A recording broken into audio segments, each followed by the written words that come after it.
Mircha tivcha munachet nachtav. Mircha tivcha, mircha sof pasu. Welcome to Chant That Trope, a course in chanting the Masoretic accents for Jewish sacred texts and the rites and rituals surrounding public textual readings. By me, Cantor, Erik, Contzius. Let's get into it directly. But before we do, I should say this will be a multi-video presentation. We're going to chop it up by chapter and sections. So we're going to start off with the first lesson and try to define what is trope.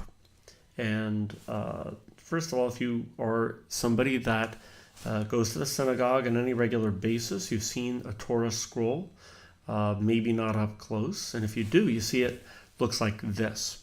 So these are Hebrew letters, and you'll notice there are no vowel points, no punctuation marks, no indications of how to interpret these words or anything. You just have these letters, and that's how all Torah scrolls look.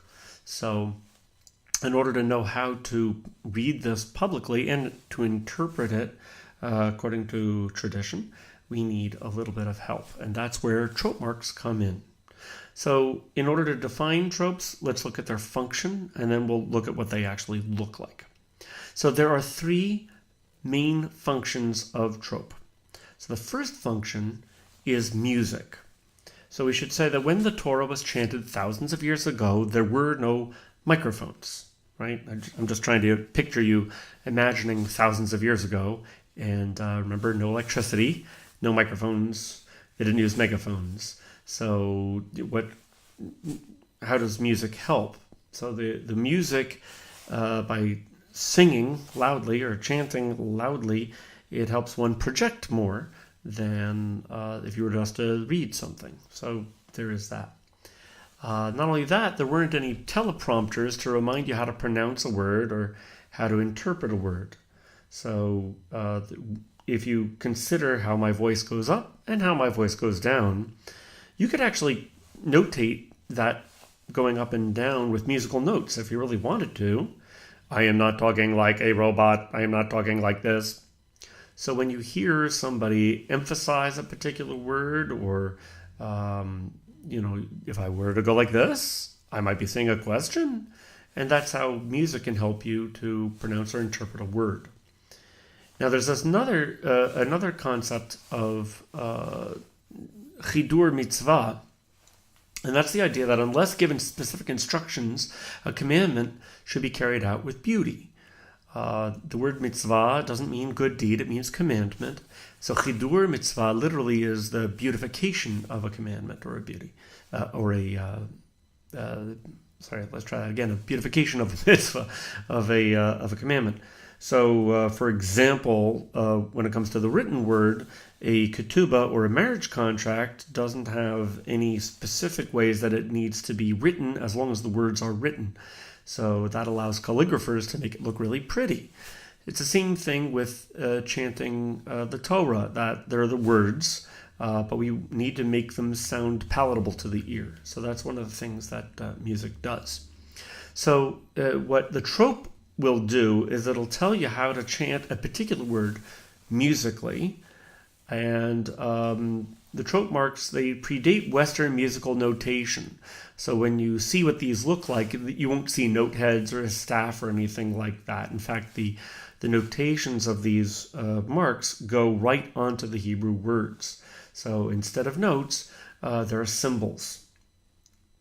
And we'll talk about a little bit about that in a little bit. So what's the second function?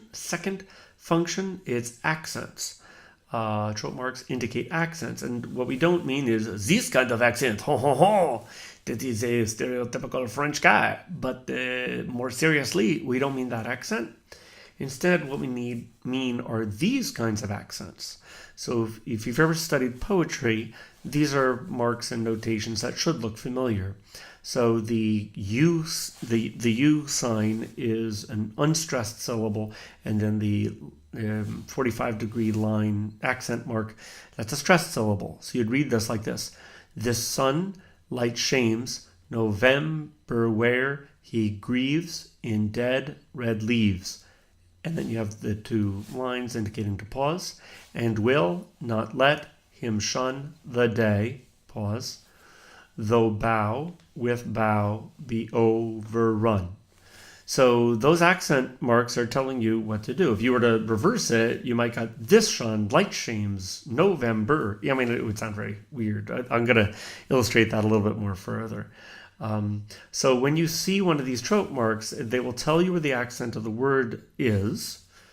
And it's the difference between putting the right accents on the right syllables. And if you don't, your English sounds different and strange.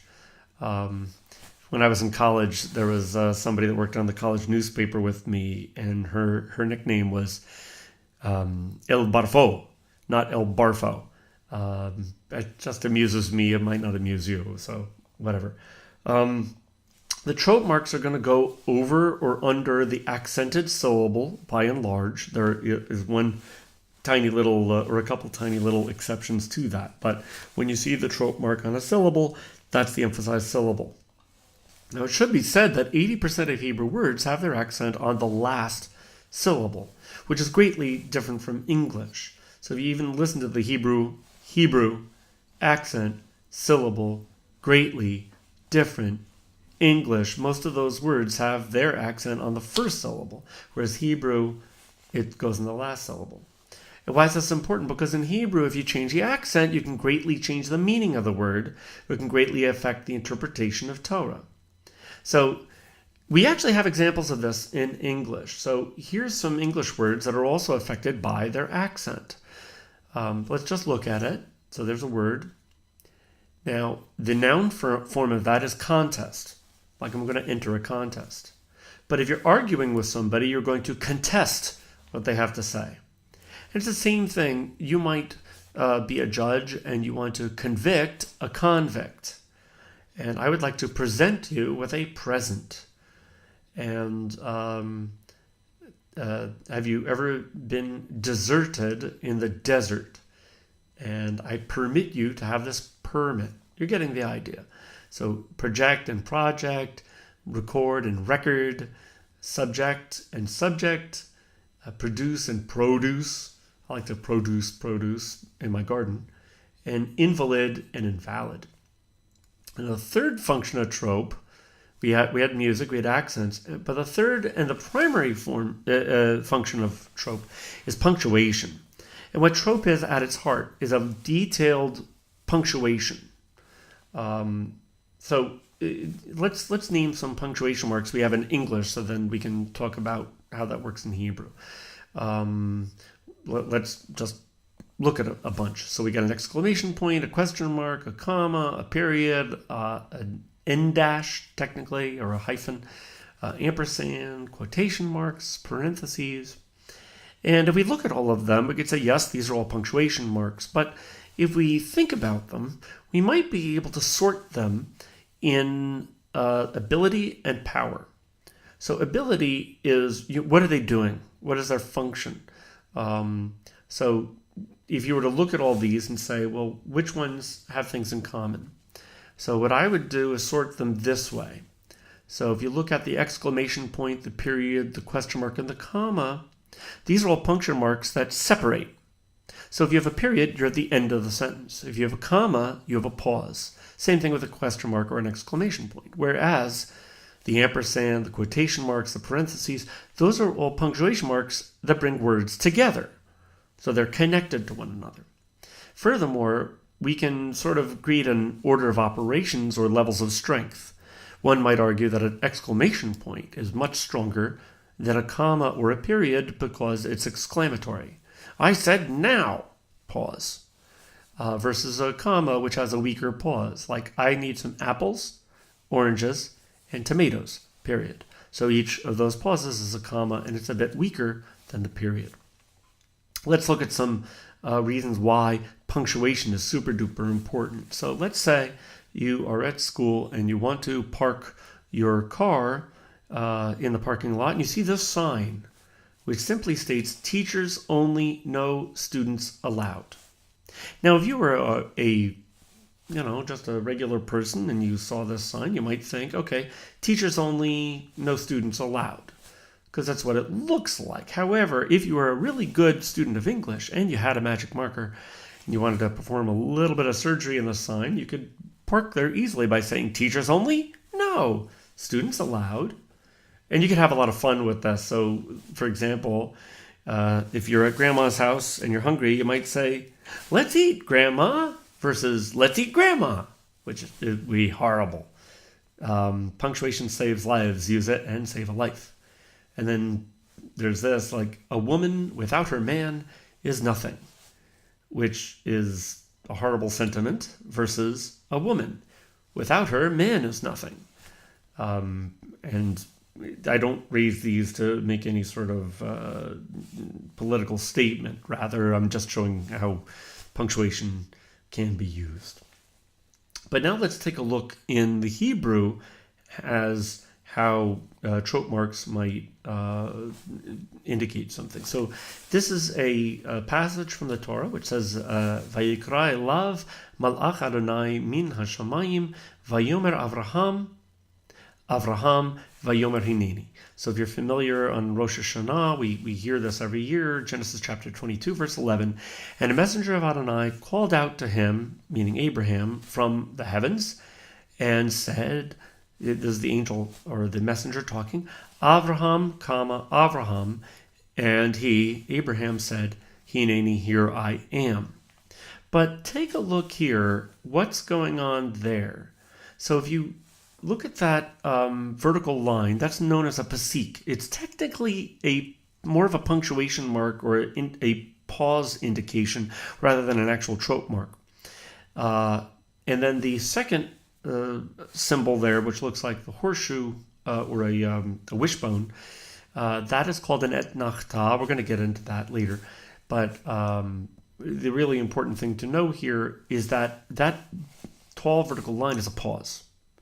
So when you get to that pause, you don't elide or connect the two words together. You don't say Avraham, Avraham. You go Avraham, Abraham, pause, Abraham. So why is that important? If we go back to the previous slide, we'll see. And, well, let's contextualize it. So here you have Abraham is being tested by God, who is told that Abraham is supposed to sacrifice not an animal or a plant, but his beloved son, Isaac. So Abraham, out of blind faith, is up on the mountain and doing what God has told him, and he has got the knife in his hand and he's swinging it down, and then an angel of God or a messenger of God is sent down to stop Abraham. And the angel says, Abraham. In other words, he wants him to cut it out. The angel shouldn't have had to say it twice, right? Abraham, Abraham.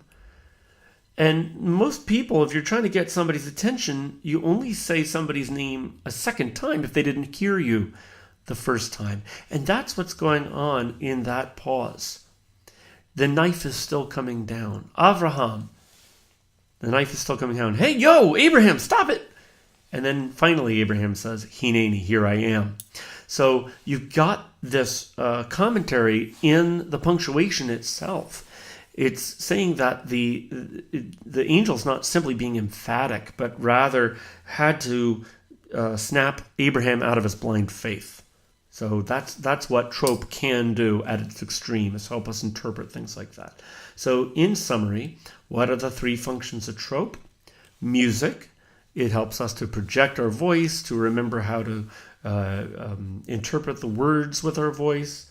It's accent, so we put the right emphasis on the right syllables.